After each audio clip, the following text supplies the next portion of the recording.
You don't need a miracle moment to change your life. You need a decision, a moment of clarity where you finally say, I'm done living beneath what I was created for. You've waited long enough. You've prayed long enough. You've prayed long enough. But now it's time to move, time to shift, time to stop talking about change and become it. Because every single day you are building your future, or you are burying it. There is no neutral ground. The way you wake up matters. The thoughts you allow in your mind, they matter. The people you entertain, the habits you repeat, the standards you lower, all of it is forming your tomorrow. You can't keep asking God for transformation while making excuses for your stagnation. Faith without discipline is delusion. You can pray for breakthrough, but if you won't get up and move when God says move, you're not waiting, you're wasting. You think you need more motivation? No, you need more commitment. You need to become obsessed with becoming who you were born to be. Because the life you want is on the other side of the work you keep avoiding. The dream you pray for is wrapped inside the discipline you keep rejecting. And God is not going to bless the version of you you're pretending to be. He's looking for the real you, the surrendered you, the aligned you. This life will not change just because you want it to. It will change because you decide to take authority over your habits, over your mind, over your atmosphere. You want peace? Guard your environment. You want breakthrough? Guard your time. You want purpose? Guard your heart. Because distractions don't look like chaos, they look like comfort, but comfort is the enemy of growth. And every time you choose comfort over calling, you delay what was already prepared for you. This is your moment to wake up, to get serious, to shut down the voices of fear, doubt, and comparison. You don't need validation, you don't need applause, you need vision, you need alignment, and you need to stay locked in. When it's boring, when it's boring, when it's quiet, because those are the spaces where God builds warriors. This is not just a video, it's a reminder of who you really are. A divine echo calling you back into alignment, a daily check-in with your destiny. Watch it every day, not because you're weak, but because you're worth it. Because you know that in this world full of distractions, you need truth spoken loud enough to drown out the lies. Your routine shapes your reality. What you feed your mind daily becomes your life. You can't expect to walk in peace while feeding your mind chaos. You can't hope to live in purpose while constantly consuming distraction. What you give your attention to repeatedly will eventually define you. The life you're building is being molded not by the occasional breakthrough, but by the ordinary moments you often overlook. What you do every day becomes who you are.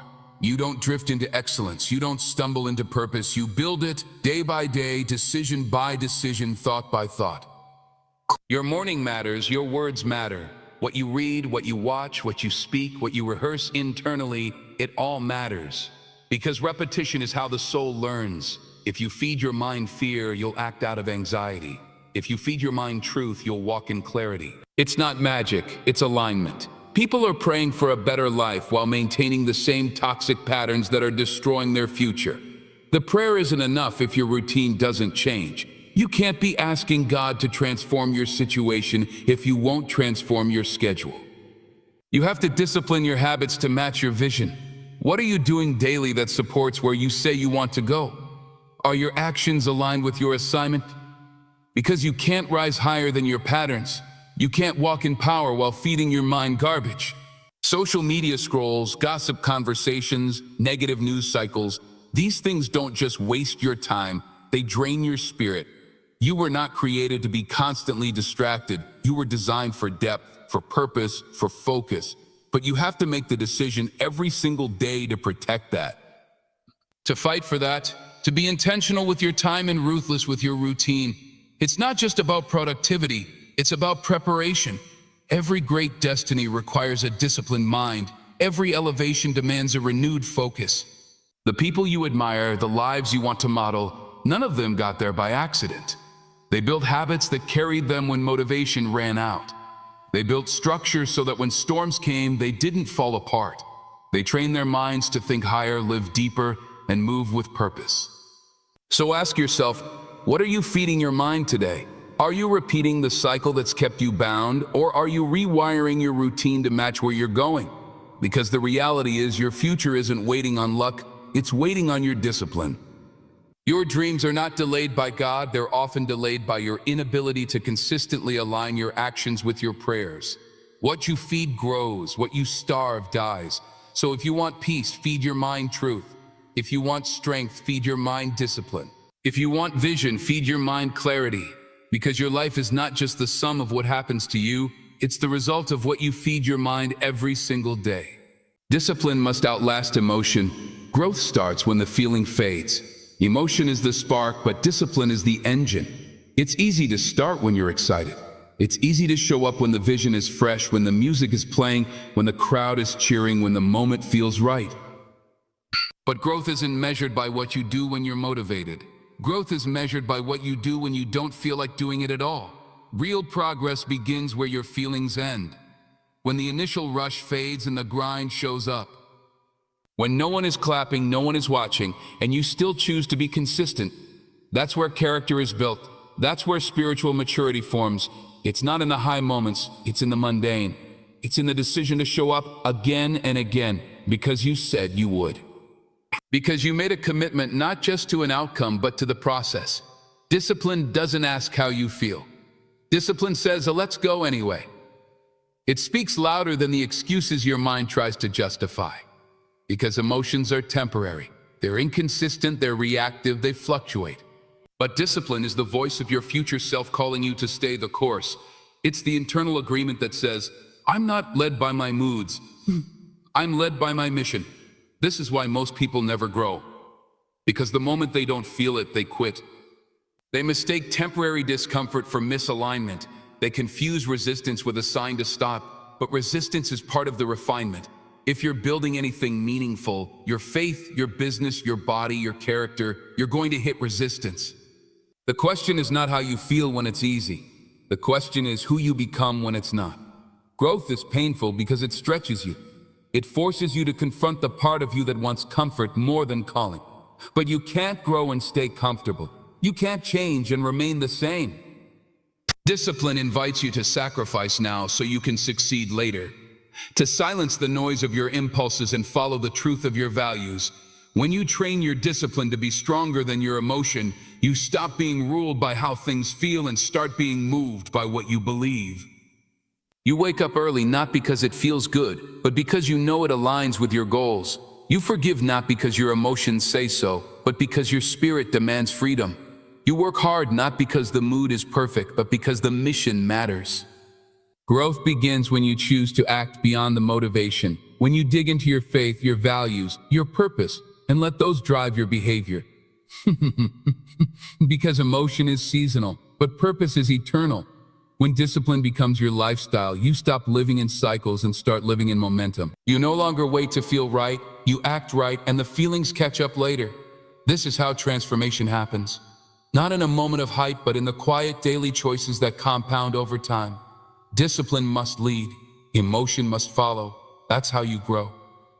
God can't change what you refuse to surrender. You can pray all day, fast for weeks, cry through worship songs, and beg for breakthrough. But if you're still holding on to what He's asking you to release, you're blocking the very miracle you're praying for. God is not interested in partial surrender. He's not moved by performance. He wants access to the thing you're afraid to let go of. The habit you hide, the mindset you defend, the comfort zone you protect. Until you place it on the altar, He won't force His way into it. Because love doesn't manipulate, and God is love. He waits for permission. He honors free will. And while He has the power to shift everything in a moment, He won't override your will to protect you from your own rebellion. Real transformation requires agreement, not just with your words, but with your will. That means surrendering even when it's painful, even when it doesn't make sense, even when your emotions scream the opposite. Surrender is not weakness, it's wisdom. It's knowing that God's plan is greater than your control. You can't ask Him to bless what you built in disobedience. You can't keep one hand on your comfort and the other on His calling. There comes a point where the breakthrough you want is waiting on the obedience you keep delaying. You keep saying, God, take it away, but God is saying, end it to me. And that's the difference. Deliverance doesn't always come through God snatching something from you. Sometimes it comes through you laying it down. You say you trust God with your life, but do you trust Him with your pride, your plans, your pain, because full surrender requires full trust. And trust isn't proven in comfort, it's proven in sacrifice. Can you let go of that toxic relationship even when your emotions crave it? Can you walk away from the opportunity that pays well but pulls you out of alignment? Can you forgive the person who never apologized? These are the moments where surrender is tested, where faith becomes more than a concept, it becomes a decision. Surrender is not a one-time act, it's a daily posture. It's waking up and saying, God, not my will but yours. It's inviting him into your thoughts, your schedule, your relationships, your future. Because you can't expect divine transformation while staying in control of the process. Control is a counterfeit security. It tricks you into thinking you're safe when really you're stuck. And as long as you grip it, God won't bless it. But the moment you release it, really release it, he begins to work.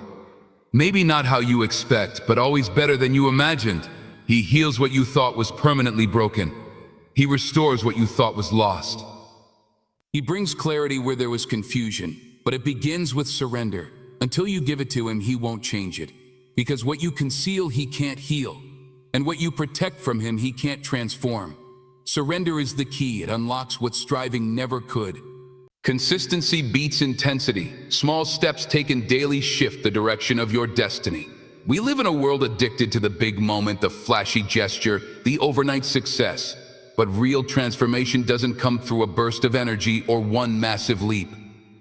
It comes through the quiet, repeated choices that no one sees. The moments where you show up even when you don't feel like it. The days where you choose discipline over distraction, purpose over comfort. That's where lives change. Not in the intensity of a single act, but in the rhythm of consistency.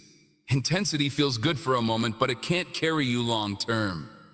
You can sprint hard for a few days, work all night for a week, or go on a 10-day spiritual high. But if you don't have a system of consistent action, you'll burn out and slide back into old patterns. Growth is never about how fast you start. It's about how long you're willing to keep going, even when progress seems slow, even when nobody is applauding, even when your emotions are numb. Because it's the small, seemingly insignificant actions done daily that compound into radical transformation over time. You want to change your life. Start small, read for 10 minutes, pray with focus, work in silence, speak words of truth over yourself every morning. These habits may not feel powerful in the moment, but they are sowing seeds that will produce fruit in the future. Every day you make the right choice, you reinforce the identity of who you're becoming. And destiny doesn't respond to hype, it responds to habits. God honors consistency. He sees the person who wakes up early to spend quiet time with him. He sees the person who keeps showing up at the gym when results are invisible.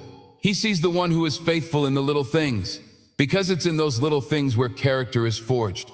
Consistency builds integrity, and integrity builds trust with yourself, with others, and with God. He's not looking for perfection. He's looking for people who won't quit when it gets hard, people who trust his process enough to keep walking even when it's dark. The truth is, consistency will take you places that passion never could. Passion is loud but often temporary.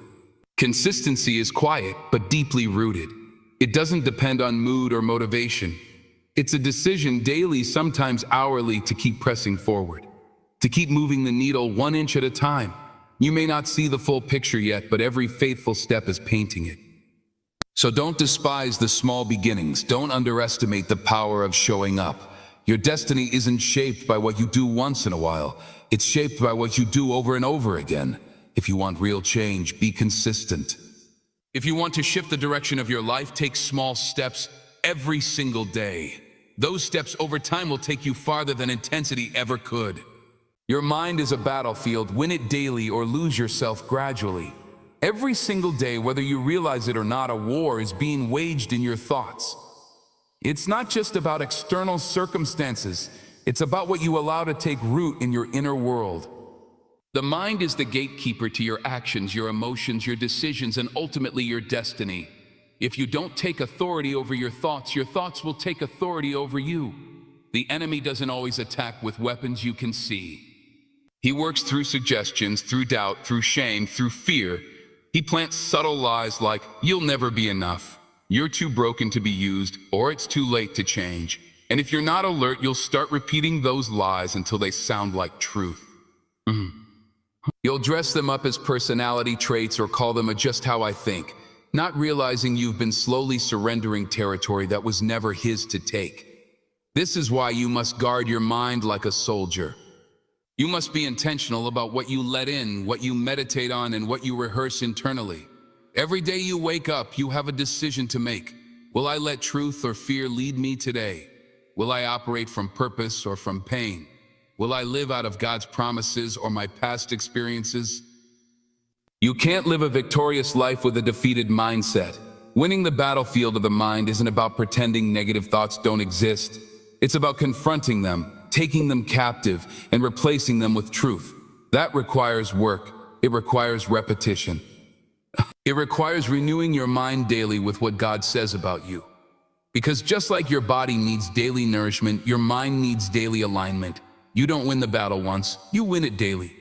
When your thoughts align with truth, your life begins to move in the direction of peace, purpose, and power. But when you ignore your mental habits, when you let toxic narratives run loose without challenging them, you slowly begin to lose parts of yourself. You lose confidence, you lose joy, you lose clarity. Not all at once, but slowly, gradually, in silence. That's how the mind works. It shifts subtly, and by the time you notice, the damage feels overwhelming. But the good news is, you don't have to stay stuck. You don't have to let old patterns define your future. The same way you lost ground one thought at a time, you can reclaim it one thought at a time. Start by speaking truth, even when you don't feel it. Start by taking one toxic thought and replacing it with a promise. Start by being consistent in what you feed your mind, not just emotionally, but spiritually. You win your mind like you win a war, strategically, daily, with focus and determination. You suit up with truth. You fight lies with the word. You declare victory even when the battlefield looks messy. Because the stakes are high. If you don't fight for your mind, you will slowly lose your peace, your purpose, and your power. But if you fight well, you'll walk in clarity, confidence, and freedom. Win it daily or lose yourself gradually. The choice is always yours. Speak to your future, not your fears. Your words are weapons. Every word you speak is a seed, and what you speak over your life determines what takes root in your heart. Most people don't realize they're prophesying defeat into their future because they keep rehearsing fear. They declare what they're afraid of more than what they believe for. They speak more about their limitations than their possibilities, more about their pain than their purpose. But your words shape your world. They create the environment your faith must live in or suffocate in. Fear loves attention. The more you talk about it, the more it grows. The more you entertain it, the more power it takes. But when you shift your language, you shift your perspective.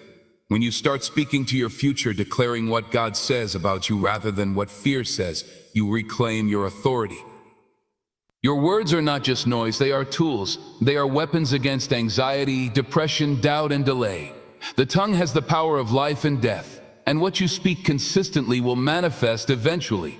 You can't expect to walk in victory while speaking defeat. You can't live a life of clarity while speaking confusion over yourself. What you say in secret reveals what you truly believe. So ask yourself, am I declaring truth or am I echoing fear? Am I repeating what God promised or rehearsing what the enemy whispered? It matters. Because your words set direction.